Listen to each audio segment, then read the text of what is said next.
Galing sa baul o swak sa banga?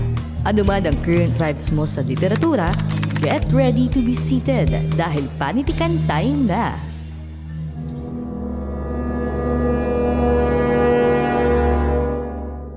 So, ano yung naiisip nyo kapag narinig nyo yung salitang demonyo? Para sa akin, multo. Oo, para sa akin yung kinukwento pa rin talaga nung bata ko na demonyo sa ilalim ng lupa. Yung pa rin talaga yung unang pumapasok sa isip ko eh. Siyempre naman yung mga galing sa impyerno na kalaban ni Jesus. Mga kampo ni Santanas. Sa akin, Sorry. lalaki. Lalaki. Oh, honestly, valid. Right? Pero, ang isang naisip ko din naman, alam mo yung kaibigan mo na alam na nilang busy ka, may kailangan ka tapusin, may kailangan kang gawin, pero magaya siya, uy, punta tayo dito, gala tayo. Or kunyari, wala ka ng pera, pero magsasabi na, uy, what if magkape tayo or milk tea? Yung grabe pandademonyo. Pero, kaya natin pinag-uusapan yung demonyo kasi ang tatalakayin natin na akda ngayon sa ating podcast ay ang maikling kwento ni Rosario Cruz Lucero na demonyo. Ang kwentong demonyo ay umiikot sa kapangahasan at kasalimuotan ng pamumuhay sa isang probinsyang pinaghaharian ng feudalismo at militarisasyon. Nagsisimula ito sa pamilya ni Nena na ang buhay ay mabigat na nakaangkla sa kanilang asyenda, sa industriya ng asukal at sa pamumay-ari ng lupaing taniman at palaisdaan. Si Nena ay lumaki sa mga kwento tungkol sa mga aswang at demonyo, kapre na ginagamit upang ipaliwanag sa kanya ang mga kamalasan at pangyayaring komplikado at magusot kung direktang isasalaysay. Sa pangangalaga ng kanyang yaya Virginia, ang kapreng ito ay naging buhay na buhay sa kanyang kamalayan. Gabi-gabi, tanda ni Nena ang isang kapre na palaging nakaupo sa puno sa labas ng bintana ng kanyang kwarto. Subalit ang paggalaw lamang ng mga anino nito sa kanyang pader ang palagi niyang nakikita. Ang totoo, ang lihim na hindi pa lubos maunawaan ni Nena noon. Ang kapre na ito ay pumapasok sa kanyang silid upang samantalahin ang kanyang yaya Virginia. Ngunit walang magawa si Virginia dahil ang kapreng ito ay may matinding kapangyarihan sa asyenda. Sa huli, nabuntis siya at tuluyan ng nilisan ang asyenda. Gayunman, sa mga panahong lumipas, ang mga demonyo ay hindi na lamang nanatili bilang mga kwento na may tunay na kasamaang nag-aanyong tao. Habang lumalaki si Nena, ang mga demonyo sa loob ng bahay ay napalitan ng mas malulupit na halimo sa labas. Unti-unti niyang nasaksihan ang pagkasira ng katahimikan sa kanilang probinsya. Ang mga asyenda at kagubatan sa burol ay napuno ng karahasan, kalupitan at mga pagpatay gawa ng engkwentro sa pagitan ng mga manggagawa at mga sundalo. Subalit dahil sa taas ng pamumuhay ni Nena, pinotektahan siya ng mga pribilehiyo niya mula sa mga ito. Hindi siya apektado, kung kaya't nanatili siyang walang muwang at pakialam sa mga katotohanang nagaganap sa labas ng kinagisnang tahanan. Sa puntong ito, papasok ang kalunos-lunos na sinapit ng pamilya ni Jose, ang batang anak ng isa sa kanilang mga manggagawa at kasabay niyang lumaki sa asyenda. Hindi naging madali ang buhay nito, salungat sa palaging busog at payapang pamumuhay ni Nena. Si Jose ay kumakatawan sa mga biktima ng marahas na sistemang politikal na umiiral sa mga probinsyang kagaya ng kina Nena, na pinuputakte ng mga karahasang kinasasangkutan ng militar. Ang sinapit ng pamilya ni Jose, ang pagkamatay ng kanyang kapatid na si Mimay, at ang torture na tinamo ng kanyang katawan at isipan ay nag-iwan ng permanenteng sugat at pinsala sa kanya. Isang hapon, sumama sa kanya si Nena sa pag-akyat sa burol. Naliblib dahil natatakpan ng kakohyan para hanapin ang kapatid na si Mimay. Habang naroon sila, nagtagpo ang mga pribilehiyo ni Nena at ang mga poot ni Jose. Ang kakublian ng burol ay nagbigay ng lakas ng loob kay Jose upang makaramdam ng kapangyarihang sa wakas ay mas malaki kaysa kay Nena. Naisa katuparan niya ang pang-aabuso at pangahalay rito. Si Jose, na dating biktima ng sistema, ay naging salarin sa pagpapahirap sa tagpong iyon, na tila pagpapasa ng kalupitang dinanas niya mula sa mga mas makapangyarihan. Ang mga puno na dating saksi sa pagpapahirap at pang-aabuso sa mga taong gaya ni na Virginia at Mimay ay nagmistulang testigo sa pagbaliktad ng kapangyarihang isinakatuparan ni Jose. Sa katapusan ng kwento, nagpasya si Nena na umalis at takasan ng asyenda. Sinundo siya ng kanyang ama, kutiyak na tapos na ang pagbabakasyon niya sa probinsya. Bumalik siya sa buhay niya sa Maynila, kung saan nagtatapos din siya ng pag-aaral. Babalik na lamang siya kapag mapayapa na muli ang kanilang lugar.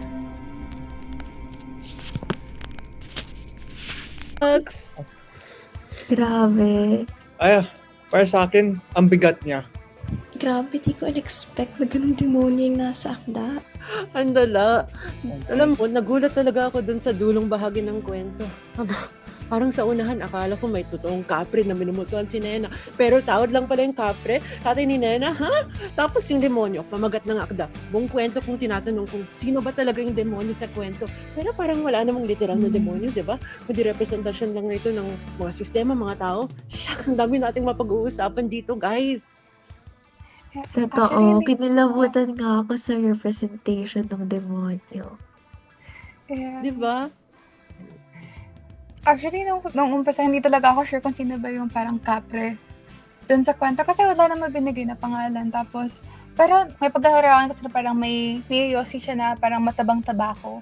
Eh, diba yung matabang tabako, parang pangmayaman yun. So naisip ko, like, baka, yan, someone na may power or, and someone na mayaman yung nangkahas or at least nakabuntis din sa yaya ni Yaya ni Nena. Pero guys, naniniwala ba kayo sa kapre? Ako as someone na taga-probinsya, oo, naniniwala ako sa mga kapre. Minsan, kapag madilim na, Alam na. Hindi naman. Nung Hindi bata naman. ako, Char! Kasi, wait, actually guys, may confession ako. Galing ako sa pamilya ng kapre. Matatangkad kasi yung lahi ng like, pamilya ko. So, ayun, alam mo na, kapag sa Pilipino, nasa, mga kapre, ganon. Ay, hala, sa kapres closer than we think pala. grabe naman Tapos, yun. pero ayun, yung kapre, yun yung pangunahing demonyo dun sa kwento. Kasi diba yun yung nakita ni Nena nung bata siya na parang umaaligid dun sa kwarto niya. Tapos pinagmamasdan yung si Victoria, parang yaya niya. Pati nung nawala si Victoria, siya.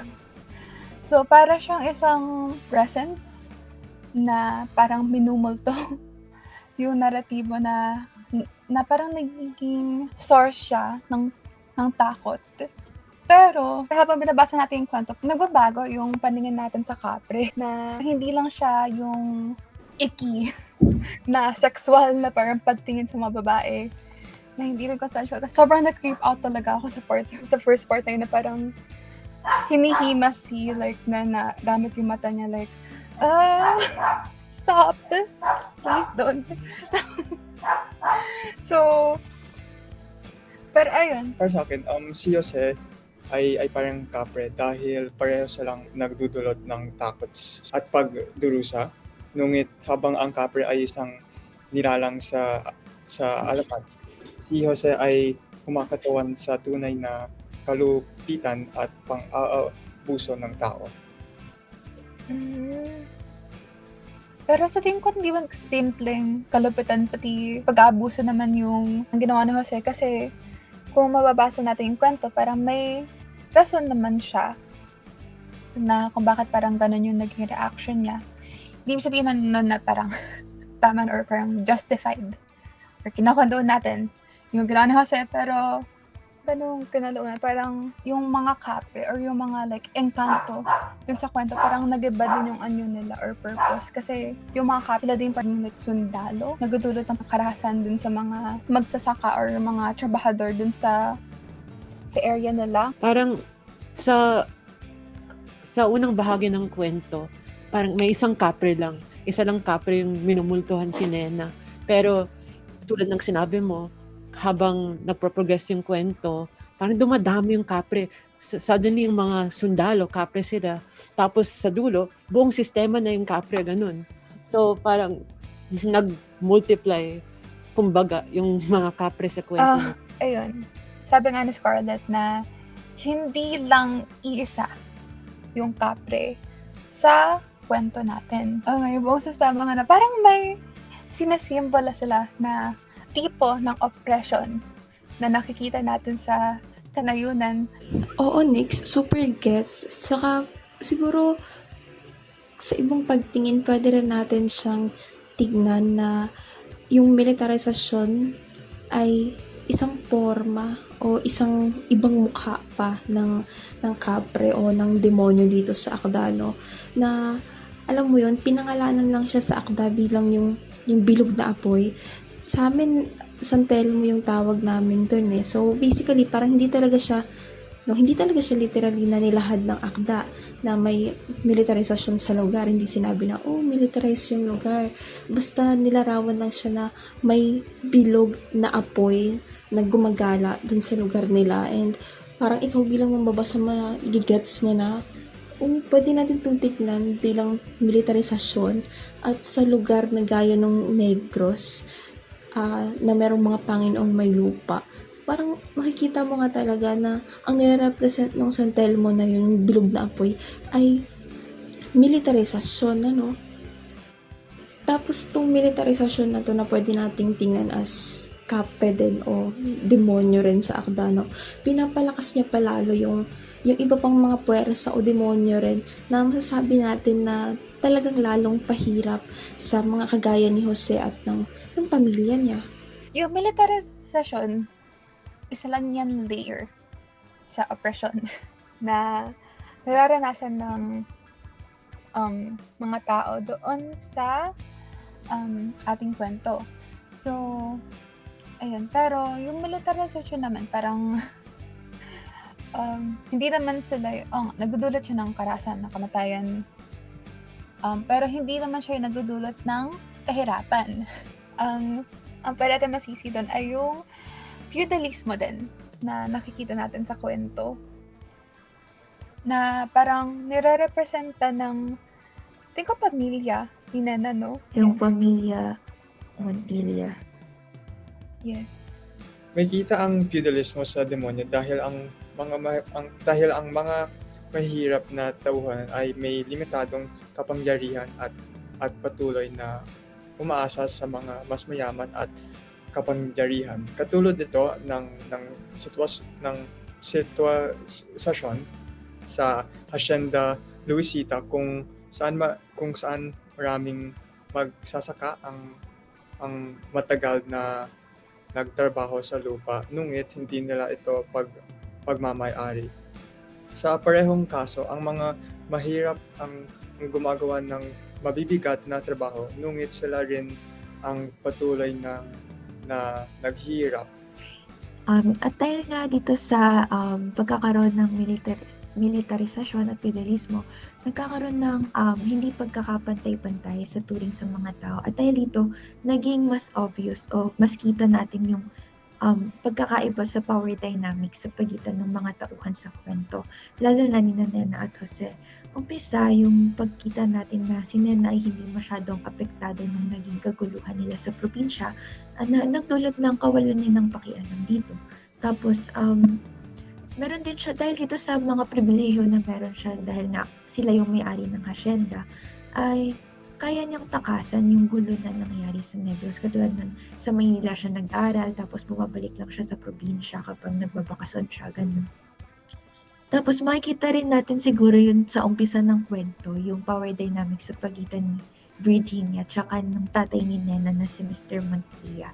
Dahil nga alam natin na inaabuso ni Mr. Montilla si Virginia, pero hindi mapapanagot ni Virginia si Mr. Montilla dahil siya yung may-ari ng asyenda na pinagtatrabahuhan niya. Kaya sa huli, si Virginia na lang yung umalis sa trabaho niya. Tapos si Mr. Montilla, wala siya naging pananagutan sa mga kasalanan niya o dun sa karahasan na ginawa niya. Tapos, gusto ko ring bigyan ng mas malawak na pananaw to dun sa parte na mayroon ding power dynamics sa pagitan ng buong pamilya Montilla, tapos yung mga manggagawa nila sa hacienda. At iko-connect ko ito nga sa feudalismo dahil yun nga, sila ang may-ari ng lupa. At yung pagtingin nila dito ay utang na loob sa kanila ng mga manggagawa, yung trabaho nila dahil nga sila yung nagbibigay nito. Kaya sa huli parang hindi nabibigyan ng makatarungang kita yung paghihirap o yung pagod na ginagawa ng mga manggagawa sa pagtatrabaho dahil yung kita ay nahahati sa mas malaking kita yung napupunta dun sa pamilya Montilla dahil nga sila yung may-ari ng lupa. So sa pangkalahatan, yung power dynamics na to, hindi lang siya basta pagkakaiba ng mga karanasan o pribilehiyo na nakukuha nila. Pero sa ayun nga, sa pagkakaroon ng pagkakaiba or hindi pagkakapantay sa mga power dynamics o sa kapangyarihan na to, hindi lang ito nagdudulot ng pagkakaiba sa mga karanasan o sa mga pribilehiyong na natatamasan natin, kundi nagdudulot din ito ng pag-reinforce o pagpapanatili doon sa mga oppression at karahasang nararanasan ng mga tao sa lipunan, lalo na doon sa mga nasa mas mababang parte ng laylayan. Oo, super agree sa lahat ng mga punto ni Sofia. Saka, dagdag ko na rin, no? Kasi itong mga demonyo sa akda, mayroon din naman talaga yan sa totoong buhay. Nakakasalamuha, naririnig sa balita, napapakinggan sa balita, nababasa sa dyaryo, ganyan. So, nakakasalamuha natin sila. Natapakan din nila yung lupang tinatapakan natin. Malala nga lang, inaagrabyado pa nila yung lupa, ano. Tsaka, sa Negros kasi, diba, ang lugar ay sa Negros. Sa totoong buhay, actually, ganun nga naman talaga yung kalagayan ng Negros eh. Walang pinagkaiba. Ayun na nga sa ruwa, ano, lagpas kalahating porsyento ng mga lupain sa Negros ay pribadong pag-aari. Tapos yung mga sakada, mga magsasaka, hanggang ngayon wala silang lupa. Dagdag pa nga rin, gaya nung meron sa akda, lubhang militarized din talaga yung Negros. Hindi lang sa akda, kundi sa totoong buhay din.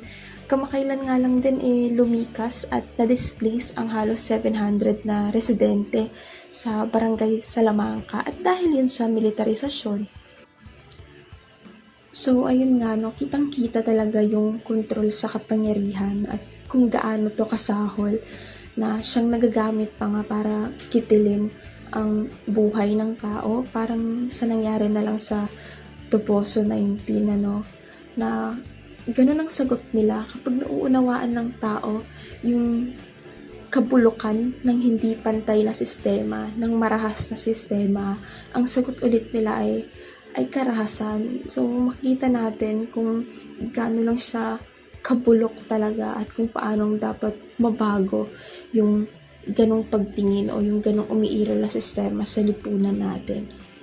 At ang mga pangyayaring ng ganito ay masasalamin din sa bahagi ng kwento kung saan may nangyari sa pamilya ni Jose na nagkaroon sila ng engkwentro sa burol kalaban ang mga militar kung saan sinabi na napatay o nabaril ang tatay ni Jose at ito rin nagdulot ng pagkamatay ng kanyang kapatid na si Mimay.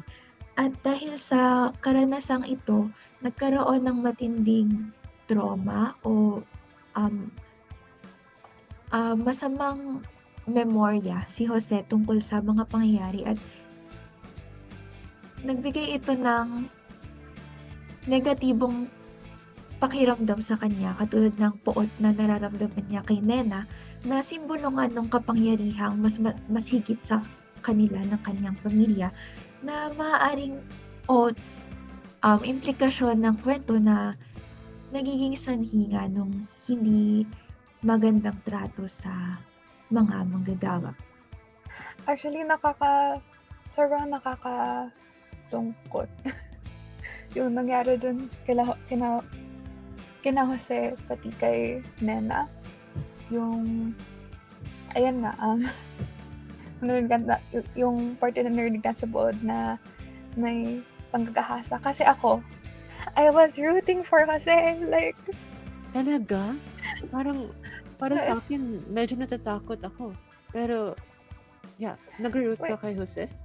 I mean, nung umpisa diba, parang medyo may vibes na parang childhood Oo. friends sila, gano'n, na parang kapag pupunta sa okay, kasi yung POV kasi ito, diba, parang nasa POV ni Nana na parang sa isip niya, I'm a princess. Tapos pupunta ako sa fields.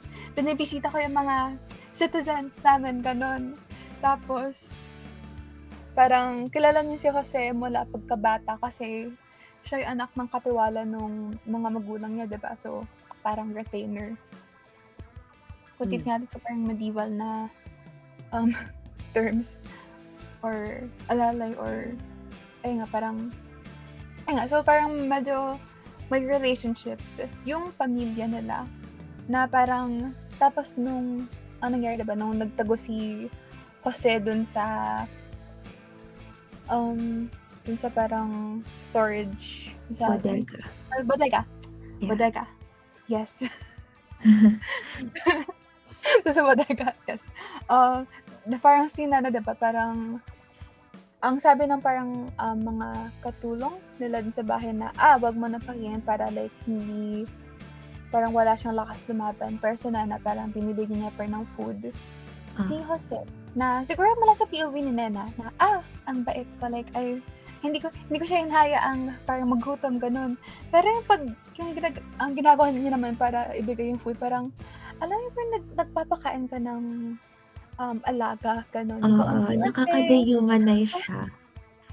Parang akala niya santo siya, pero simpleng-simple lang yung ginagawa niya. Oo. Pero, so, ayun nga, kasi siguro from sa point of view ni Nana, I'm playing the devil's advocate or kailangan sabihin, Capre's advocate. Capre's advocate. sa diskusyon natin na parang ang bait-bait ko, pero bakit parang ganito yung ginawa nung ganito sa akin? Diba? Pero Katulad nga nung sinasabi ng nanay niya sa kanya palagi na utang na loob sa kanila ng mga manggagawa yung trabaho, pati yung pag-aayos niya ng misa tuwing linggo para sa kanila. Parang yung ginagawa ni Nena ay salamin nung pagiging asyendero ng mga pamilya nila na nagbibigay sila ng tingi-tingi o paunti-unti. Ganon. Tama Tapos, naman. Ayan, go. Sorry. Kasi definitely may value sa lahat ng sinasabi nyo. At parang para sa akin, mahalaga rin yung sinabi ni Sevi na masama yung rape, ganun. Kasi may discussion dito. Parang may debate dito, di ba? Yung tanong na masama ba yung ginawa ni Jose? At baseline, masama yung rape, di ba? Masama yung pag-aasa. Masama yung We do ganun. not I think we can all condone agree on that, di ba? rape. Parang walang konteksto ng kwento. Masama yung rape. Pero may konteksto yung kwento, di ba? Parang may sitwasyon dito. At parang kailangan ipalalim pa natin yung konteksto nito. Kumbaga, medyo complicated. focus. Wait, go Sophia. Kumbaga, hindi yung rape mismo yung pinupunto ng kwento, kundi yung mga karanasan o pangyayaring nagdulot para mangyari yun. Sa dami-dami nga ng issues dito sa kwento na parang patang-patang sila. So, hindi na natin like pwede tignan yung, okay. Basta, overall talaga, rape is bad. Masama ang rape. At kung may mangyari man na rape, it's always never the victim's fault. Palagi siyang desisyon ng rapist, pero not, pero ayun nga, mas komplikado yung sitwasyon talaga ng kwento. Tapos yung POV naman ni Jose na alam na niya buong kwento kung sino yung demonyo sa buhay niya. Alam niya na. Tapos dito rin pumapasok yung pagbabago ng power dynamic katulad ng pinag-usapan ni Sofia kanina na kung sa unahan ay yung pamilya ni Nena yung malakas, yung makapangyarihan, ngayon ay wala nang power si Nena. Hindi na siya anak ng makapangyarihan na pamilya. Ngayon, isa lang siyang babae. Isa lang siyang tao at may sobrang galit na tao sa harapan niya. Oo, ito pa kay Scarlett na paano nga ba natin talaga titingnan yung karakter ni Jose, no? Kung masama lang ba talaga siya, like purely masama lang ba talaga siya. Kasi sa akda may mas malalim pang diskurso at uusapin, no? Actually, sa pagkababae din pala, parang common theme dito sa kwento na yung sexual na violence talaga sa babae na mula kay Virginia. Yung parang yaya ni Nena na most likely yung tatay ni Nena yung nakabuntis na kahit sabihin pa namin like consensual, nasa position of power yung tatay ni Nena. So, para baka may like coercion din na nangyayari doon. So, hindi din siya masabing like tunay na consensual. Tapos na-mention din na parang, or in-imply din na yung si Mimay din, yung kapatid ni Jose, parang may karahasan din na nangyari sa kanya after madakip ng mga sundalo. Oo, yung sa palda. Yung sa palda. Tapos, tapos nung huli ngayon, si Nena nga, na hindi kong doon din sa kwento actually. Parang importanteng simbolo yung damit. Kasi 'di ba parang na-mention nung sa unang bahagi na dati natatawa si Nena kay Jose kasi kapag nakikita niya si Nena, parang agad-agad pa siyang lumulusong sa parang maputik na tubig ng palaisdaan, ganon. Tapos, nasabi ng kwento sa atin na parang kaya siya lumulusong kasi wala siyang salwal. na so sa POV din na nakakatawa, pero kung titingnan natin na si Nana, parang very princess, parang very charmed life, yung tas parang pinapamukha nila parang may utang loob sa kanila yung mga like manggagawa nila, pero yung manggagawa nila parang yung hindi nila kayang bilhan ng damit yung or sa sobrang hirap ng buhay nila or sa sobrang hirap ng buhay nila, hindi nila kaya bilhan ng damit yung mga anak nila. Na, dahil bata nga, parang, okay lang kahit wala na yung salwal. Kasi, ayun nga, yung, kung may kinikita man sila, most like, marahil, sapat lang yun. Para sa pang-araw-araw. Kumbaga napipilitan sila na iranggo o bigyan ng prioridad yung mga ibang bagay katulad ng pagkain kumpara dun sa mga gamit na katulad ng damit. Oo. Tapos ako dito ng kwento nung parang tapos parang sasabi sa kwento na parang kailangan kung walang damit yung tao parang madali kang masugatan ng mga talahi bata. So parang Pati yung mga matutulis na bato. Matutulis na bato. So importante yung damit. Para mabigyan protection yung mga tao. Tapos ayun nga, yung mga like mga manggagawa parang nahihirapan sila makakuha ng damit. On the other side naman si Nena na may kaya. Tapos nangyari sa kanya yung ayun nga, nagahasa siya. Parang nakaya niyang parang takpan yung nangyari sa kanya sa pagpapalit lang ng damit, diba?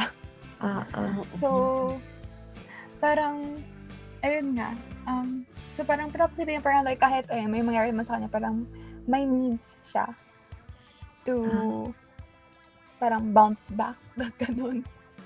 Or to, ayun nga, para para pretend na, wala naman talaga nangyari ganun. Kahit meron. Pero meanwhile, yung pamilya na kasi parang, ayun, namamatay na. Namatay na lang Hindi sila. hindi ko naisip na parang nangyari to kay Nena, pero tulad ng sinabi mo, may means siya na mag-bounce back. Pero sa side naman ni Jose, parang wala na yung pamilya na, patay yung tatay niya, patay yung kapatid niya, wala nang bounce back, wala nang babalik dun sa sitwasyon na yun. Parang game Oo. over. Pero, ayan, para si Nena, parang ang interesting ng character ni Nena, di ba? Kasi siya yung POV character natin. Siguro, kaya natin masasabing interesante or interesting kasi parang sobrang oblivious nung paraan niya ng pagkikwento. Kumbaga makikita natin yung pribilehiyo niya sa paraan pa lang kung paano niya ikwento yung mga nangyari, pati kung ano yung mga naging pananaw niya dito. Kasi nga, syempre si Nena ay anak ng Panginoong may lupa, anak siya ng mga Montilla, yung may-ari ng asyenda. Kaya yung dahil dun sa mga pribilehiyo na nararanasan niya, na kaya niya ng takasan lahat ng karahasan o kapuluhan na nangyayari sa probinsya nila, halos wala na siyang pake dun sa mga pangyayaring yun. Kasi nga, di naman siya masyadong apektado or hindi siya apektado at all. So, dahil dito parang sobrang babaw nung naging pagtingin niya dun sa mga pangyayaring yun. Kaya siguro hindi niya rin maintindihan kung ano ba yung poot or kung saan ba nanggagaling yung poot na mayroon si Jose. Siguro dun din manggagaling yung kakulangan niya ng reaksyon doon sa mga pangyayaring kagaya nung pagkawala nung yaya niyang si Virginia hanggang sa dun sa pagkamatay ng pamilya ni Jose. Mabuting tauhan si Nena dahil wala siyang intensyon manakit ng iba at sinusubukan lamang niyang unawin ang mundong kanyang ginagalawan. Kinakatawan niya ang inosente at pagiging mauisa ng isang bata. Pero sa pananaw ko, hindi naman siguro necessarily kailangan nating siyang ilarawan bilang mabuti o masama. Pero siguro yung kagustuhan niya yung sinabi ni Sevi na, yan, yung kagustuhan niyang usisain yung sarili niyang mundo at yung pagka quote-unquote inosente ay nagmumula dun nga sa hindi niya gets kung ano ba yung totoong nangyayari sa paligid niya since nakakulong siya sa sarili niyang bubble. Oo, na parang nandun siya sa mga kaganapang yun, sa mga karahasang yun. Pero dahil nga hindi niya naman nararanasan yun, parang yun yung mismong pader na humaharang para hindi niya makita kung ano talaga yung nangyayari. So, nandun siya, oo, sa mismong lugar, pero parang hindi pa rin kasi hindi niya alam kung ano yung nangyayari. Parang wala siyang idea na ganito na kalala, ganito na karahas, ganito na kasahol yung mga nangyayari sa ibang tao. At sa palagay ko, babalik at babalik pa rin yun dahil mula siya dun sa pamilya na pahirap. Na siya nagdudulot ng karahasan dun sa lugar nila eh. Tsaka bukod pa ron, yun nga, privilege siya, gaya nung paulit-ulit na sinasabi ni Sofia, privilege siya, mayaman siya, mula siya sa membro ng oppressor dito sa kwento. So, talagang parang yun yung nagsisilbing pader para talaga hindi niya makita kung anong nangyayari sa paligid niya. At yun nga, at yun ay dahil wala siyang pake or kulang siya ng pake dun sa mga pangyayaring yan sa karahasan, sa mga militarisasyon, sa feudalismo kasi siya naman yung nagbe-benefit dito. Siguro tama naman na hindi nga niya intensyon na ganito yung mangyari sa mga tao. Pero yung pagiging oblivious o inosente niya sa mga pangyayaring ito ay nagiging reinforcer pa rin. Parang nagiging kampi o aparte siya ng operasyon dahil nga wala siya naging action o reaction para sa mga masalimuot na pangyayaring ito. Oo, or baka pwede pa nga hindi naman dahil kulang siya sa pake. Pwede nating tingnan na baka wala lang talaga siyang pakialam. Kasi ayun nga, hindi nga siya apektado eh. Na parang okay naman ako dito sabi ni Sofia, sa bubble ko. So, bakit ako lalabas? Bakit ko ito puputukin para parang maramdaman, maranasan kung ano yung nararanasan niya dyan sa labas. Parang ganun ko siya tinitignan eh. Saka 'di ba sa usapin na ganito, kapag neutral ka, hindi ka naman talaga actually neutral eh. Nasa side ka ng oppressors. Saka matanda na rin naman si Nena, hindi naman siya sanggol para hindi malaman kung ano talaga yung nangyayari sa paligid niya. So, baka wala lang talaga siyang pakialam. Pati yung mga action din niya, like kahit, ay nga, parang, kahit masabi natin, tumutulong siya, may ginagawa yung pamilya para hindi masyadong compared sa ibang hasyendero.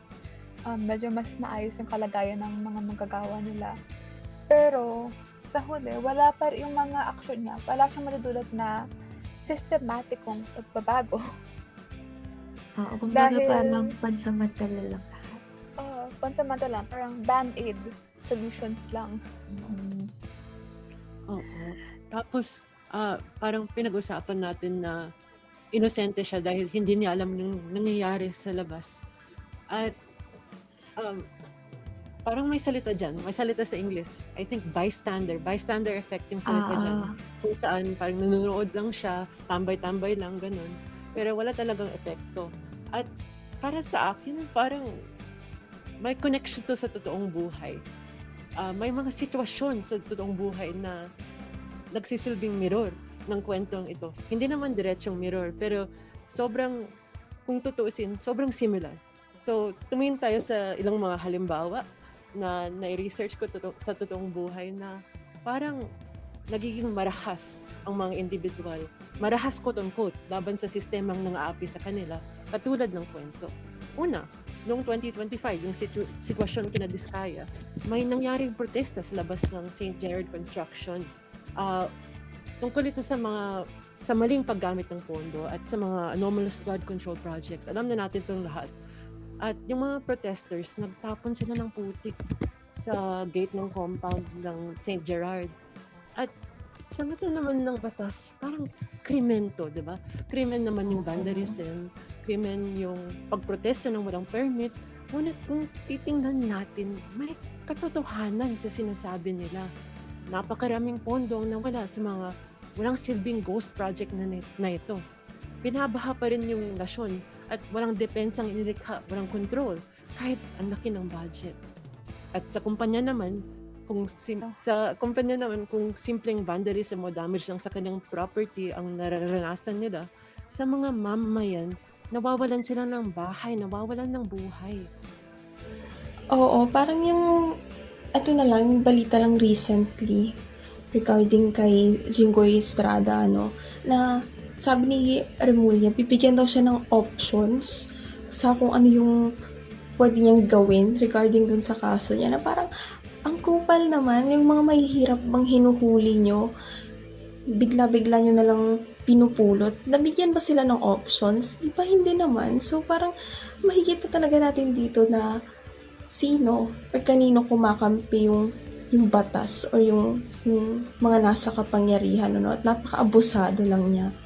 Ayun nga, parang, ang siguro hindi masyadong parang napapag-usapan pagdating sa parang issues ka ng corruption, na mas nag-focus kasi yung mga tao kapag may corruption scandal sa pera na nawawala. Pero medyo parang hindi masyadong papalito yung aspeto na dahil na parang palpak nga yung mga proyekto, hindi sila gumagana, hindi sila epektibo.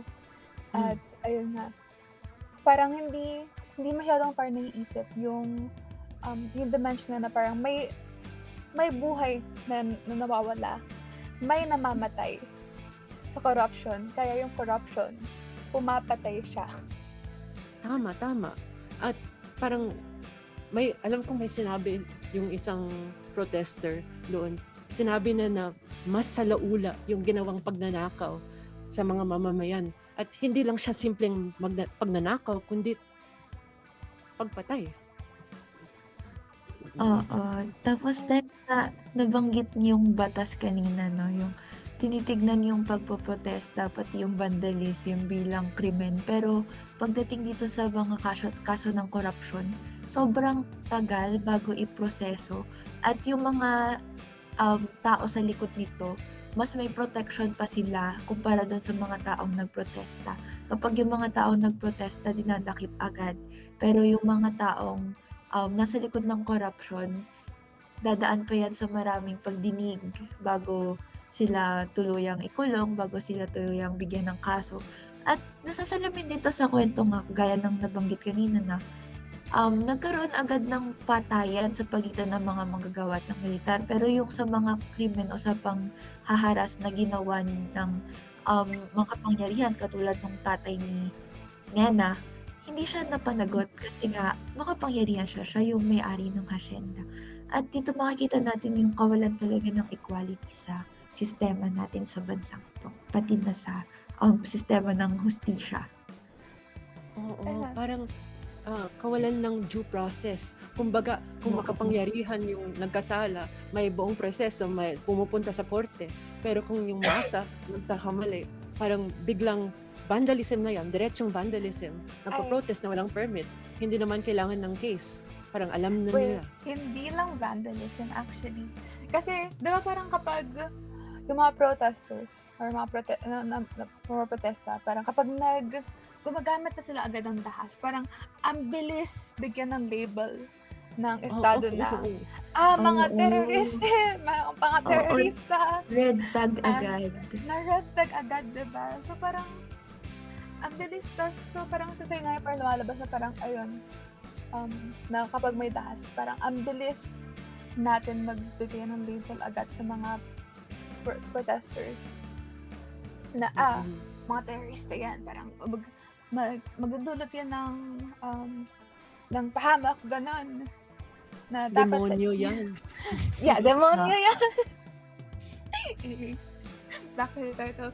Pero ayun, ang bilis nga natin parang kumuha ng dolphins like, demonyo agad yan. Pero pagdating naman sa, ayun nga, ginagawa nga ng militar dun sa, kapag may state violence or karahasan mula sa estado, parang dinidefend pa nila, hindi. Mga bayani yan. Super gets yung punto na pag nasa power, sasabihin na, pinapatupad lang naman nila yung batas, sinusunod lang nila yung batas. Pero kapag ordinaryong mamamayan, ganun yung ginawa, parehas sa ginawa nila, nandun na agad yung mga sasabihin nila na, criminal, dapat huliin. Nagigets ko lang yung punto niya at sobrang nakaka-relate din, lalo na sa kung ano talaga yung nangyayari sa lipunan natin, no? Diba, na parang nakita ko, parang kulang talaga sa empathy at sa ang bilis na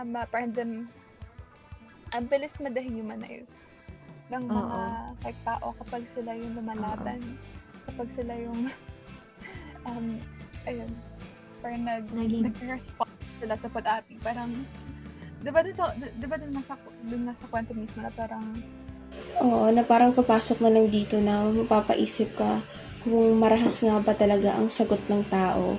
Kung mas marahas naman yung sistema, na parang dito nga sa akta, pwede nating sabihin marahas ba yung ginawa ni Jose kung ganun nga naman yung konteksto na mayroon, pinatay yung buong pamilya niya, may hindi pantay na lipunan, sistema na umiiral dun sa lugar nila, wala silang lupa, habang yung mga iba naman, hasyenda yung sa kanila, pagkalawak-lawak na lupa yung meron sila, habang yung iba literal talaga na wala.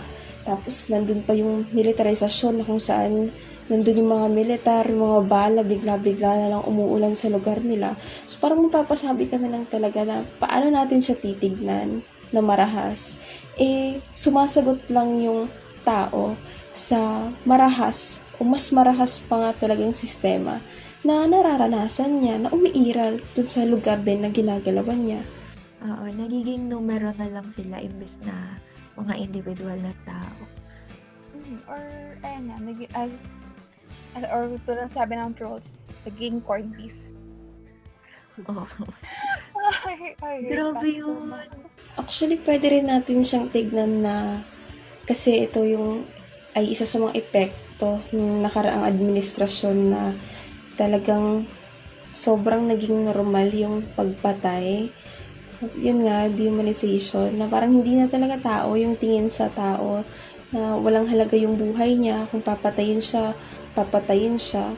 Parang pwede nating maiugnay doon na kung paano ganong kadali na lang na tawagin to Poso 19 na corned beef. Kasi ayun nga, sa nakaraang administrasyon Duterte, pinakita kung gaano hindi binibigyang halaga yung buhay ng isang tao.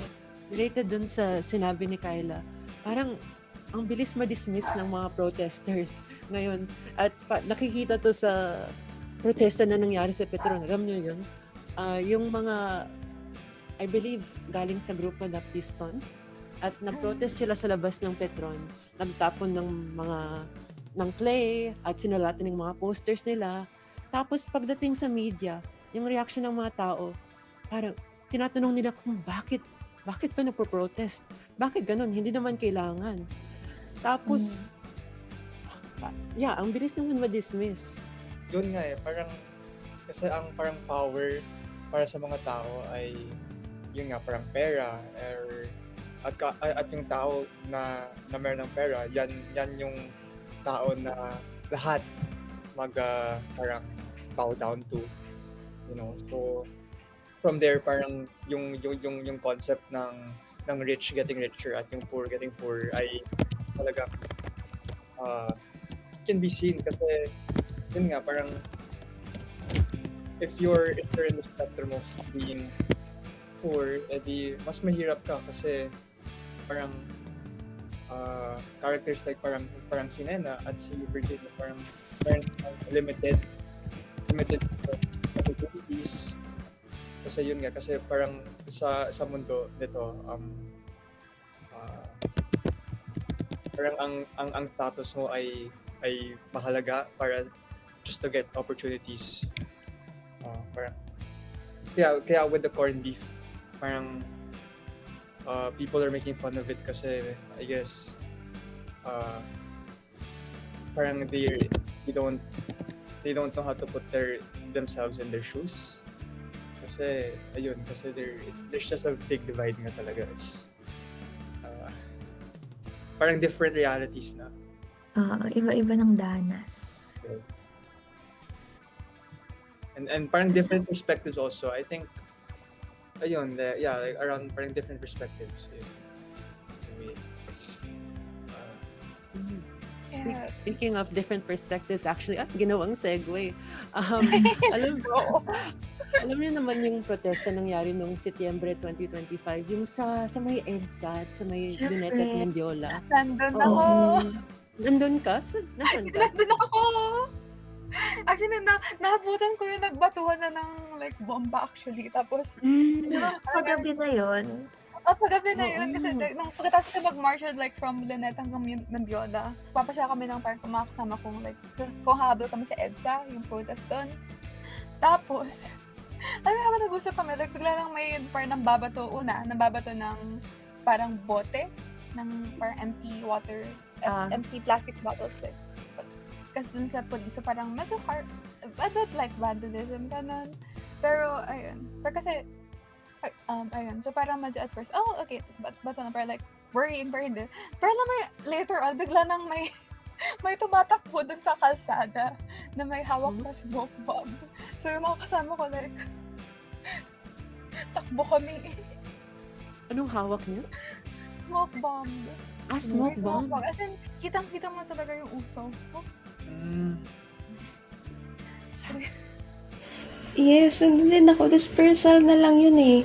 Actually, mapayapa naman yung dispersal, di panics. Tapos biglang may nagpasabog na lang ng tear gas. Tapos, ayan, biglang riot at gulo na. Tapos sinisisi nila na yung mga tao daw yung marahas na naman, ito na naman tayo, balik na naman, no?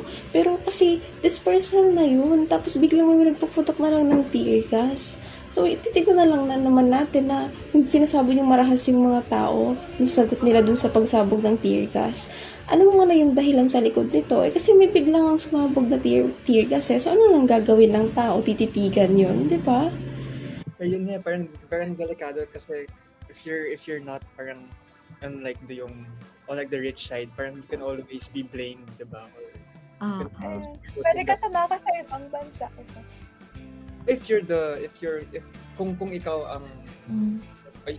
kung ikaw yung mayaman, diba? Pero kung Oo. ikaw yung mahirap, parang ang mundo ay parang prison. Parang basically jail na siya para sa inyo. Diba? Parang it's just dehumanizing. Actually, kung ikaw kasi mahirap ka, like, wala ka talagang choice kundi magstay sa Pilipinas eh. Diba? Parang like Oo. wala kang like rights or anything.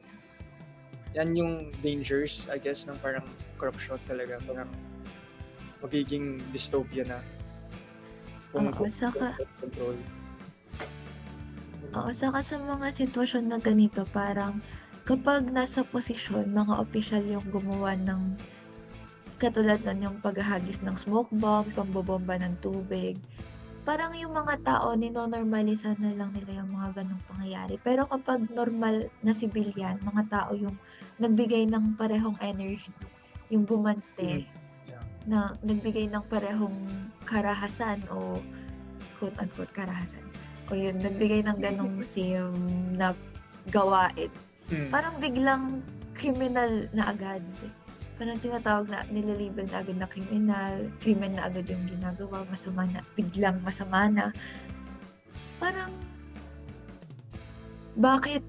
Ang tanong bakit kapag yung nasa mga makapangyarihan yung gumawa, pikit mata na tayo. Pero kapag mga katulad nating mamamayan, doon tayo mas nagkakaroon ng maraming sinasabi. Diba? Parang yun nga, no? Bakit hindi tayo pwede mag-demand ng parehong amount of accountability mula sa mga kapwa natin mamamayan?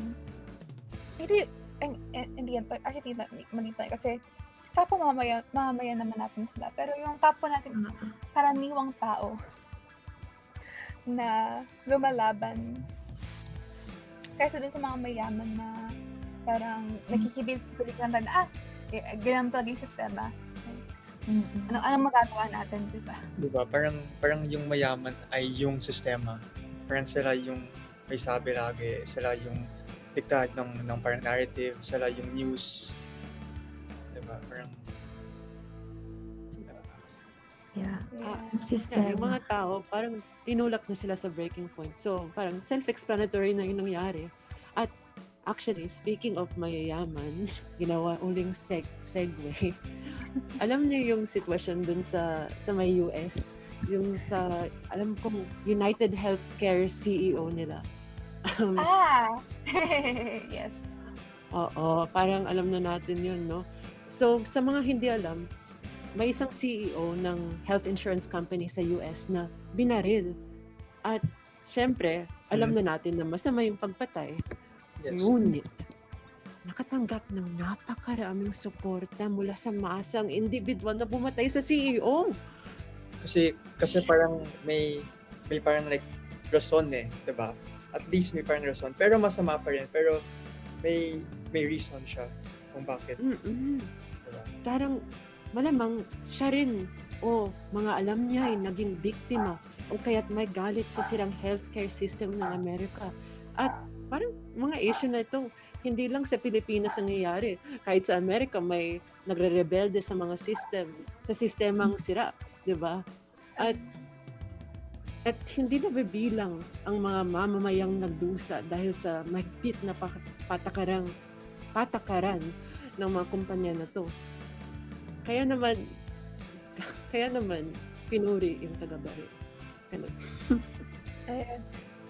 Kasi parang, diba, sa US kasi, diba, ang isang parang main issue talaga nila doon is yung healthcare system na sobrang mahal magpa-hospital. Like, kung hindi ka mayaman, mababaon ka talaga sa sobrang laking utang. Parang sa atin din. Parang din, diba? So, ayun. Oo. Na sa totoo lang naman, di ba dapat basic social service yun na malayang natatamasa ng tao at hindi dapat ikamatay mo muna bago mo matanggap. Nagiging obvious na yung mga tao na walang healthcare at kung parang nag-a-apply sila, 'di ba? Pero rineject kasi ang daming batas, ang daming patakaran ng health insurance companies. Malamang nagagalit sila. Parang nagiging inevitable na ang sitwasyon na 'to. Kahit sa Amerika o sa Pilipinas, nagiging inevitable ang pagrebelde ng mga tao. Kaya naman, pumapasok dito yung tanong, marahas ba yung sagot ng mga taong bayan kung mas marahas ang ginagawa sa kanila ng sistema? Pero sa tingin nyo, ano ba yung, bakit importante na para magpasa tayo ng ganitong akda? Paano ba kayo, siguro sinyo lang, paano ba kayo na-inspire or ano yung parang, ayun, ano ba yung halaga ng pagbabasa ng parang ganitong akda na, nagpapakita ng karahasan, ng opresyon na nangyari sa society natin, pero may parang onting gumagamit ng ibang tema or ito nga, parang dito sa akda nga dapat yung mga engkanto or spiritualidad para explore ito. Para sa akin, mahalaga yung mga akda na gaya nito ng demonyo ni Rosario Cruz Lucero kasi dito natin makikita na produkto to ng panahon. Ibig sabihin kung ano yung nangyayari sa panahon niya, sa lugar nun, ay makikita natin dito sa akda. At actually, matagal na naisulat yung akdang ito. Pero hanggang ngayon sa kasalukuyan, makikita pa rin talaga natin yung karahasan, militarisasyon, hindi pantay na sistema na lipunan na meron sa akda. Nandun pa rin siya sa totoong buhay. So, mahalaga na mayroon tayong mga akda tulad nito. Kasi naglalahad ito may sarili itong realidad na hindi hinhiwalay sa kung ano talaga yung nangyayari sa totoong buhay. Parang social na komentaryo din siya at alam mo yun, para mas mamulat pa yung tao na ganito yung nangyayari sa amin, totoo na ganito yung nangyayari sa amin. At dapat na makita ninyo na ganito yung nangyayari sa amin. Kasi yung mga karahasan, hindi lang naman dapat yung tinitignan dapat inilalahad yan. Tapos, binabago, at pinapatay yung mga ganitong uri ng sistema. So, napakahusay lang na mayroong mga akda na gaya na itong demonyo. At I think, dapat nga mas mabasa pa ito ng mas marami pang tao para, alam mo yun, malalaman din nila na ganito yung nangyayari sa Negros. Kasi nga, di ba, yung meron dito sa akda na ang setting ay Negros, hindi siya iba, hindi siya hiwalay sa kung ano talaga yung nangyayari sa Negros sa totoong buhay. Sa akin, parang napapatanong talaga ako sa moralidad ko. Parang napapatanong talaga ako kung ano ba yung tama, ano yung mali. Especially dito sa demonyo, di ba? Parang pagtapos ng kwento, yung karamdaman ko nalilito lang ako. Nalilito sa buhay, nalilito sa realidad, ganun. Sino ba yung demonyo? Parang sobrang komplikado kasi nung sitwasyon na parang nahihiwalay yung moralidad sa politika. Pero in reality, dapat pareho silang kinoconsider. I mean, for me, para sa akin, parang it shows yung butterfly effect. It's more of yung butterfly effect na ang tao dito. Parang it shows na like, yun nga, na parang it will make you question yung sistema. Kung paano, how bad morals can continue a very bad cycle basically. Kasi maraming examples sa story na makita na masama. Siguro sa akin din, dahil nga yung mga termino o yung mga konsepto, katulad nga nung sinabi kanya militarisasyon tsaka feudalismo, hindi siya madaling i-digest kung nababasa lang natin siya sa technical na paraan. So, yung kahalagahan siguro sa akin ng mga nung panitikan dito sa bahaging ito ay nagagawang praktikal o spesipiko nung mga kwento yung mga ganitong sitwasyon na nabibigyan nila ng nabibigyan nila ng buhay o pangyayari o karakter yung mga konsepto o Parang like more termino na mayroon tayo na dapat maintindihan tungkol sa sitwasyon ng bansa. Parang ganun. Oo, at saka dito kasi sa akda, hindi lang basta nilahad yung mga kahirapan din na namatay yung pamilya ni Jose, ganyan, mahirap yung pamilya ni Jose, mahirap yung kalagayan ng mga ordinaryong mamamayan sa lugar nila Jose. Talagang pinakita ng akda kung ano yung mga dahilan na hindi natural na umusbong lang kung bakit ganun yung kalagayan, kundi sistematiko at organized mula sa mga naghaharing uri yung kung bakit ganun yung nangyayari sa lipunan nila. So, isang bagay rin yun na napakahusay sa akda. Ako naman, parang na-force ako na mag-introspect. Kasi, ayun nga, medyo hindi lang completely, joke yung galing ako sa pamilya ng kapre. But, Ay, like, yeah, pero kasi parang, ayun nga, dun ko din parang materialize ko paano ba tayo magiging parte ng parang sistema din na to. Pati yung mga kwento din na kahit, ayun nga, gumagamit sila ng parang konsepto na, ayun, parang fantastical or, ayun nga, like, tungkol ng kung di man, like, mahika, encanto, or like, mga demonyo na parang, kasi natin silang hindi sila parang totoo. Pero yung, or kahit sabihin natin parang yung mga pangyayari dito, like parang likha lang, or katang isip lang, yung hindi sabihin nito na walang ganito, or hindi ibig sabihin na walang ganitong nangyayari sa lipunan natin. Merong hindi man ganito eksakto, or ganitong parang ganito yung nangyayari. Hindi man like word for word, sentence for sentence, event for event, ganito yung nangyayari sa lipunan. May totoo pa rin, kasi may mga hindi man ganito parang word for word, sentence for sentence, ganun yung parang nag-unfold yung events na to sa lipunan natin. May nangyayari pa rin mga gantong like tipo ng karahasan nga, pati oppression sa lipunan natin na minsan kailangan din natin ng ilagay sa storya or gumamit ng ibang wika para mas masikmura natin sila. Kasi